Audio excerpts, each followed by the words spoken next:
पढ़ेंगे लोकोक्तियाँ। लोकोक्तियों का अर्थ होता है लोगों के द्वारा प्रचलित उक्तियाँ या लोगों के द्वारा बनाया गया वाक्य जो उनके बोलचाल के भाषा से उत्पन्न होती है और लोगों में वो भाषा इतनी प्रचलित हो जाती है कि उसको हर व्यक्ति जो है अपनी बोलचाल की भाषा में उपयोग में लाता है या बिल्कुल उनके सामान्य अर्थ को लेकर लिखा जा सकता है या बोला जा सकता है, क्योंकि लोग जिस भाषाओं का बार बार प्रचलित होता है या बार बार जिस भाषाओं का उपयोग करता है वह भाषा हमेशा जो है प्रचलित हो जाती है और बहुत से बहुत संख्या में लोग जो है उसी भाषा का उपयोग जो है करते हैं। लोकोक्तियाँ जो होती हैं किसी सत्य घटना के ऊपर भी आधारित हो सकती है या किसी जीवनी के ऊपर भी हो सकती है या किसी काल्पनिक चीज़ों के ऊपर भी आधारित हो सकती है। हम सही मायने में ये नहीं कह सकते हैं कि इसके चीज़ों को किस आधार पर लेकर बनाया गया है या किस चीज़ों को इसकी वास्तविकता के रूप में दर्शाने के हिसाब से बनाया गया है। हमारे हिसाब से ये चीज़ें उसी प्रकार कायम रहती है जो किसी घटना को लेकर बनाई गई है या फिर लोगों के द्वारा बार बार बोला जाता है, तो हम शब्दों को सोचते हैं कि वह उसी प्रकार से शब्द जो पहले से बना हुआ रहता है और केवल व्यक्ति जो उसका केवल उपयोग कर रहे हैं। इस प्रकार हम कह सकते हैं कि लोकोक्तियाँ जो होती हैं लोगों के बोलने वाली भाषा होती है। हम उनकी कुछ विशेषताओं के रूप में भी हम देख सकते हैं।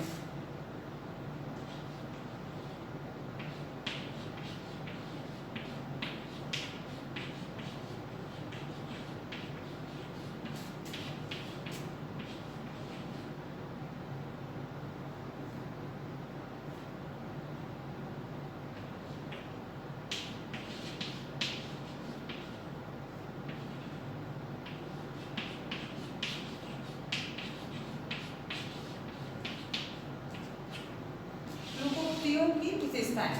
सबसे प्रथम हमने बताया कि यह जो होती है लोगों के द्वारा बोले जाने वाली युक्ति और उसकी भाषाओं से उत्पन्न होने वाली भाषा है, तो निश्चित रूप से यह जो रहेगा इसका आधार होगा यह जो होता है लोकोक्तियाँ का आधार जो है हमारा भारत में बोले जाने वाले शब्द ही है या कहीं बाहर से आया हुआ शब्द नहीं है। यह जो आधारित होता है सबसे प्रथम इसकी विशेषता होती है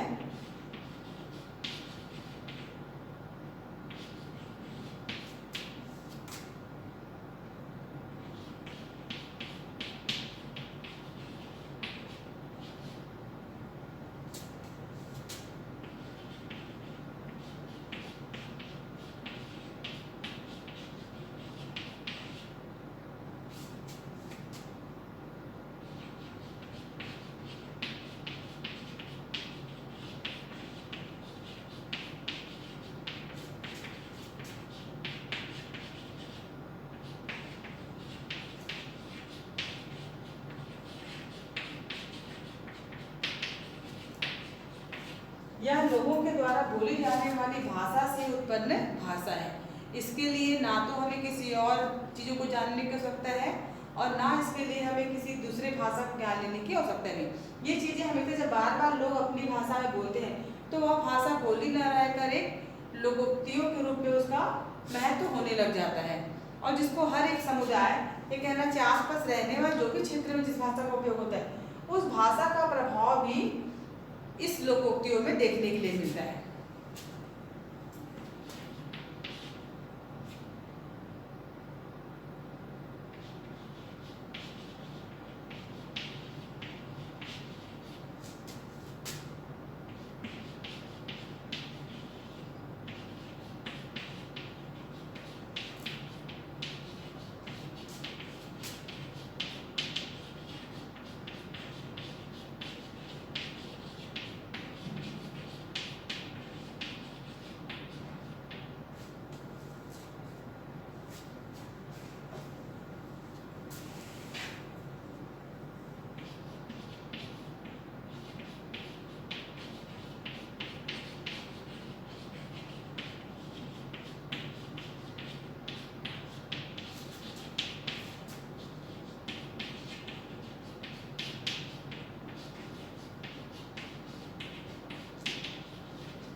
यह काल्पनिक व वास्तविक दोनों ही चीज़ों पर आधारित होती है।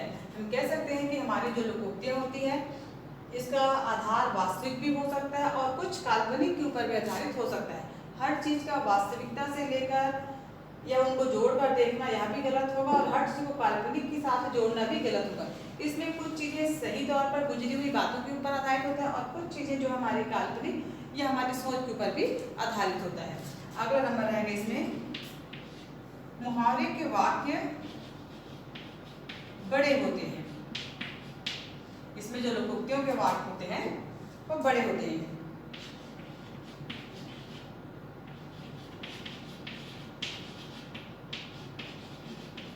हमारा जो लोकोक्तियां होता है उसका वाक्य हमेशा बड़ा ही रहेगा। भाई हमें एक वाक्य को समझाने के लिए हमेशा दूसरे वाक्य की सहायता लेनी ही पड़ती है।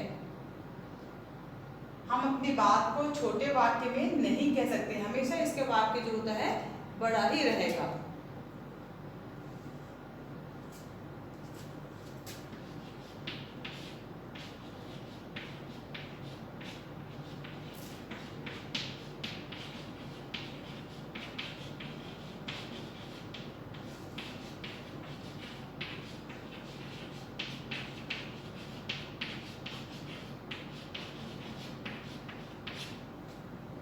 और लोकोक्तियों को हम कहावतें भी कहते हैं। हो सकता है प्रश्न के रूप में आपको लोकोक्तियां ना देकर कहावतें भी दे दिए जाए, तो आपको समझ में आना चाहिए कि हमारा जो लोकोक्तियां और कहावतें हैं दोनों का अर्थ एक होता है, और उसको हम या तो हम लोकोक्तियां भी कह सकते हैं या उसको कहावतें भी कह सकते हैं। इसमें किसी प्रकार का कोई अंतर इसमें नजर नहीं आता है। इस प्रकार हम कह सकते हैं कि लोकोक्तियों की विशेषता भी बिल्कुल उसी प्रकार है जिस प्रकार हमने मुहावरे में भी देखा था।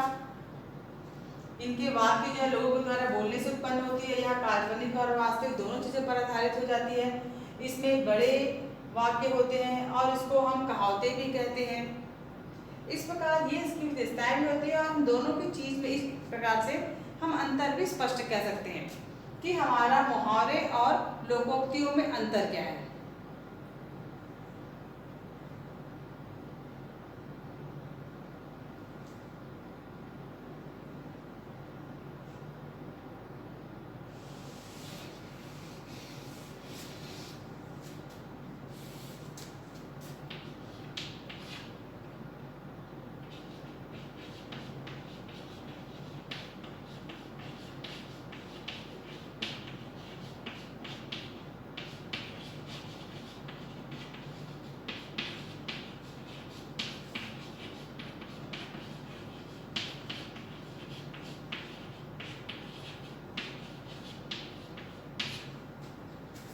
इस प्रकार हम कह सकते हैं कि लोकोक्तियां जो होता है हिंदी भाषा का शब्द है। इस प्रकार हम मुहावरे और लोकोक्तियों में अंतर भी बता सकते हैं। जैसे मुहावरे जो होता है हमारा अरबी भाषा का शब्द होता है, और जो हमारी लोकोक्तियां होती हैं वो हिंदी भाषा का शब्द होता है।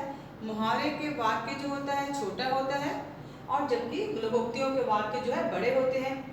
वह वास्तविकता के ऊपर आधारित होता है। यह वास्तविकता और काल्पनिक दोनों चीजों के ऊपर आधारित होता है। हम मुहावरे को मुहाविरा कहते हैं, और लोकोक्तियों को हम कहावतें कहते हैं। लोकोक्तियां जो होती है हिंदी भाषा का शब्द होता है, और मुहावरे जो होता है अरबी भाषा का शब्द होता है। मुहावरे में विशेष अर्थ को लिया जाता है, जबकि लोकोक्तियों में सामान्य अर्थ को लिया जाता है।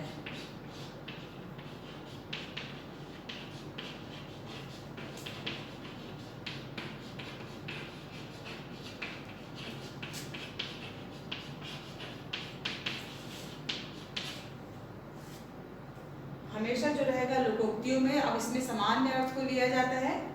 जिस प्रकार हम जो है मुहावरे में उसके विशेष अर्थ को लेते हैं, लोकोक्तियों में बिल्कुल उनके सामान्य अर्थ को लिया जाता है। जो अर्थ आप जिस तरह समझते हैं, जिस तरह से बोलते हैं, हम भाषा लिखने और पढ़ने में भी लोकोक्तियों में उसी भाषा का उपयोग करते हैं। बिल्कुल उनके सामान्य अर्थ को लेकर ही आगे बढ़ते हैं। इस प्रकार हम देख सकते हैं कि लोकोक्तियों में ये सारी चीजें जो है विद्यमान रहती है, जो उसकी विशेषताएं कहलाती है, और उसको हम मुहावरे और लोकोक्तियों में अंतर के रूप में भी स्पष्ट कर सकते हैं, जिससे हमारा वाक्य अपने आप में ही पूर्ण हो जाए। आपने लोकोक्ति में बहुत सारा उदाहरण देखा होगा, जैसे अधगर गगरी छलकत जाए। मतलब जिसके पास ज्ञान कम होता है वह जो है चीजों को ज्यादा दिखाने की कोशिश करता है। लेकिन उसके शाब्दिक अर्थ को ले तो एक हमने क्या लिखा है, एक बर्तन में हमने पानी भरा है गगरी में और उसमें आधा पानी भर देते हैं। जब हम बर्तन में आधा पानी भरते हैं और उसको सर पर रखकर चलते हैं तो निश्चित रूप से हमारा जो है चलने की गति के कारण पानी जो है हिलता है और हिलने के कारण जो पानी बाहर गिरने लगता है। लेकिन अगर उस बर्तन में आपने पानी कहीं ज़्यादा भर दिया या आपने उसके भरने की क्षमता से बिल्कुल सामान्यतः भरा है तो आपके चलने पर भी उसमें पानी जो है बाहर नहीं गिरेगा। ये सारी चीज़ें उनके सामान्य अर्थ को लेकर बताता है जो हमारी इस प्रकार की लोकोक्तियों की विशेषताओं को भी सार्थक सिद्ध करती है। इस प्रकार हम कह सकते हैं कि हमारी लोकोक्तियाँ भी उतनी ही आवश्यक या जरूरी है जितने कि मुहावरे के वाक्य होते हैं।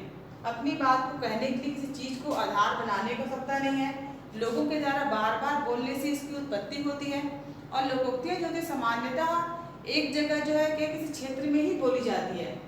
अगर उस क्षेत्र से हम निकल कहीं बाहर जाते हैं तो निश्चित रूप से बाहर जाने पर उस भाषा में परिवर्तन दिखाई देगा और उसके अर्थों में भी हमें परिवर्तन नजर आएगा। जो क्षेत्र में इस प्रकार की लोकोक्तियाँ बोली जाती है आगे जाने पर वो लोकोक्तियाँ उस प्रकार से ना तो बोली जाएंगी और ना उसके अर्थों को जो है व्यक्ति समझ सकता है, क्योंकि वह जिस जगह पे बोली जाती है एक निश्चित दायरे पर इसका उपयोग किया जाता है। जब वो जगह या दायरे से बाहर निकला जाता है तो उसके अर्थ में और उसके वाक्य में परिवर्तन होता है। इस प्रकार हम कह सकते हैं कि लोकोक्तियाँ जो होती है एक जगह से दूसरी जगह पे जाने पर उसकी भाषा में और उसके अर्थों में भी परिवर्तन होने लग जाता है।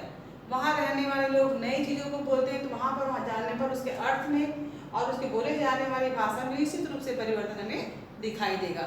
मतलब जगह के हिसाब से लोकोक्तियों में परिवर्तन आना स्वाभाविक क्रिया है और यह जो क्रिया रहेगी निरंतर चलते ही रहती है।